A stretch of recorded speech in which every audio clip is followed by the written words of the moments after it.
Welcome back into the news portion of DSI. We're going to start with some developing news out of Ocean City, where police are currently on the scene of a crash that involved a car and a bus.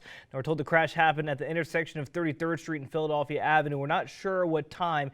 Information is limited at this time, but officials confirmed at least one person has been hurt and is being treated by EMS. Of course, as soon as we know more about how the crash happened and road closures in the area, we'll be sure to update you either here on air or on our website, 47abc.com. We should mention the H2OI is currently down there, so that's a lot more traffic on the roads than normal.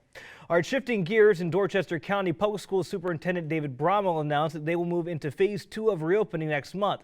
Right now, the school district is in phase 1.5 of their recovery plan, which means that small groups are returning to schools over the next few weeks. Phase 2 will allow for a true A-week and B-week model, where 50% of all grades will return to school during the A-week, the other 50% returning during B-week. The start date for that is October 27th. Bromwell says for this transition to work, parents must monitor their children's health themselves. There will be no temperature checks of students as they enter schools, as we will be relying on you, the parent, to confirm your child's health for the day.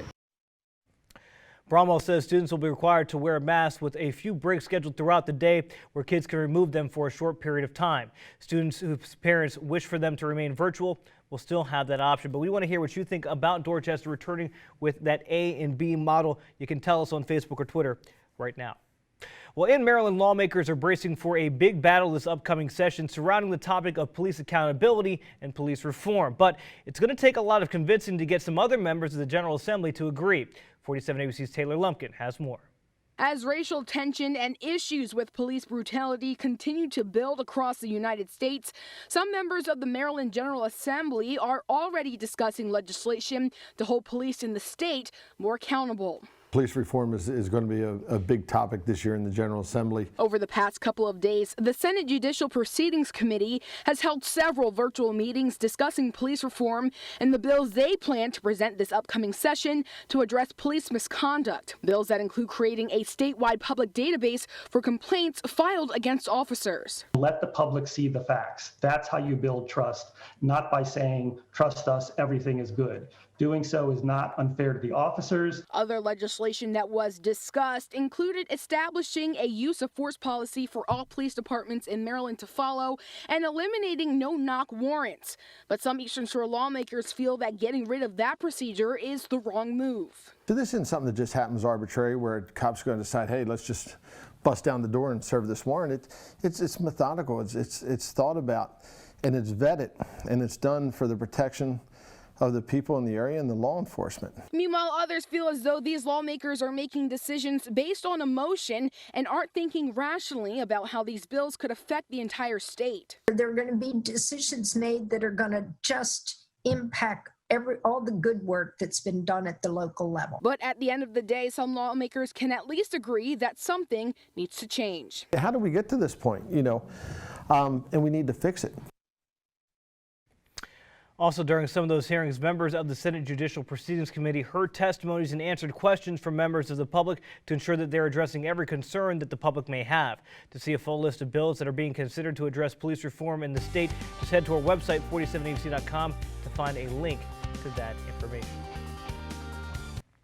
Well, with Halloween just a little over a month away, the city of Pocomoke has said they will not sponsor or endorse trick-or-treating this year. And in fact, they're asking people to respect the preference of those who don't want to do it. The city is asking residents who are not participating to simply turn off their front door lights on Halloween.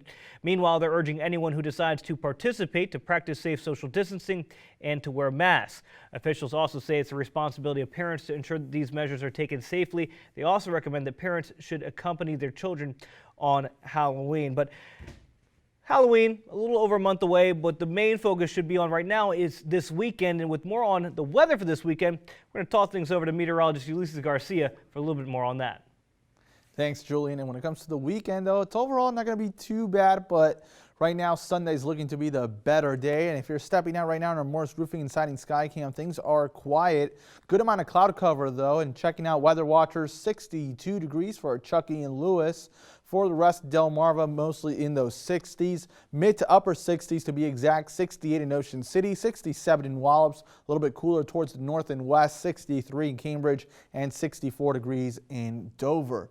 Winds are coming in right now out of the southeast between 5 to 10 miles an hour. And we're actually going to see those winds more so out of the south as we head throughout your Saturday and Sunday. So what that means is we'll see a little bit more of that humidity, but we'll also see those temperatures climbing, especially by Sunday. We'll have a little bit more of that drier air, and we'll also have those temperatures climbing into those lower 80s, so we'll be drier as well as we reduce those rain chances. Tomorrow we'll have scattered rain chances, especially in the morning and early afternoon, and then things improving by the late afternoon. Sunday is really going to be our driest day here. Monday we'll actually have an isolated chance, and then Tuesday heading into Wednesday we'll actually up it to a scattered variety as the cold front will begin to push through the region. And even some models are even showing some of those rain showers even carrying over into very early on Thursday. In the meantime, right now, we are dealing with quiet conditions towards the east, but some rain showers already into parts of Dorchester and Talbot County.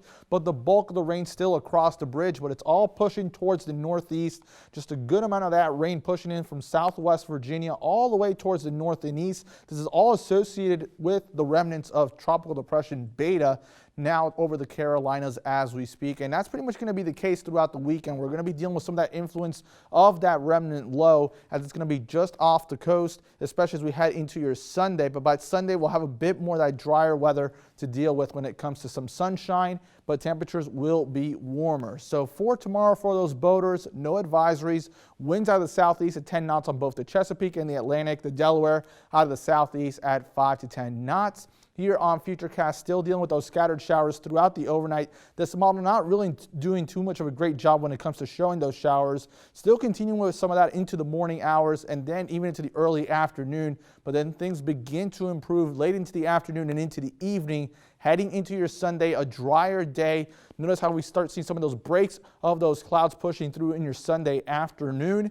And then heading into your Sunday night, we'll continue to deal with that blended mix of moonlight and cloud cover. So tonight, maybe seeing a little bit more of those rain showers, especially after midnight and into the overnight, 61 to 66 degrees. Continuing with those overcast skies. A bit of sunshine is possible late in the day tomorrow. It just really depends on when those rain showers will begin to taper off late into the morning and into the early afternoon. Scattered showers, 73 to 78 as we deal with more of that southerly flow. The rip currents will continue to be moderate here as we head into your Saturday, so not really recommended to go out in those waters, but still the fact it's going to be somewhat of a mediocre day just because of the fact that we're still going to be dealing with a good amount of those gray skies for a good chunk of your Saturday. Sunday looking to be a better day, up to 81 degrees. Heading into Monday, we have that isolated chance. There is that cold front, but like I mentioned before though, some models are still dealing with the timing of it, even lingering into Thursday. The thing for sure though, temperatures will fall into the upper 60s by the end of next week. Julian? All right, Ulysses, thank you. That's it for the news portion of the show. When we return, we'll bring you this week's top play sponsored by Delaware Appliance. This is DSI. This is Philip Townsend, head coach at Indian River High School. You are watching Delmarva Sports Insider.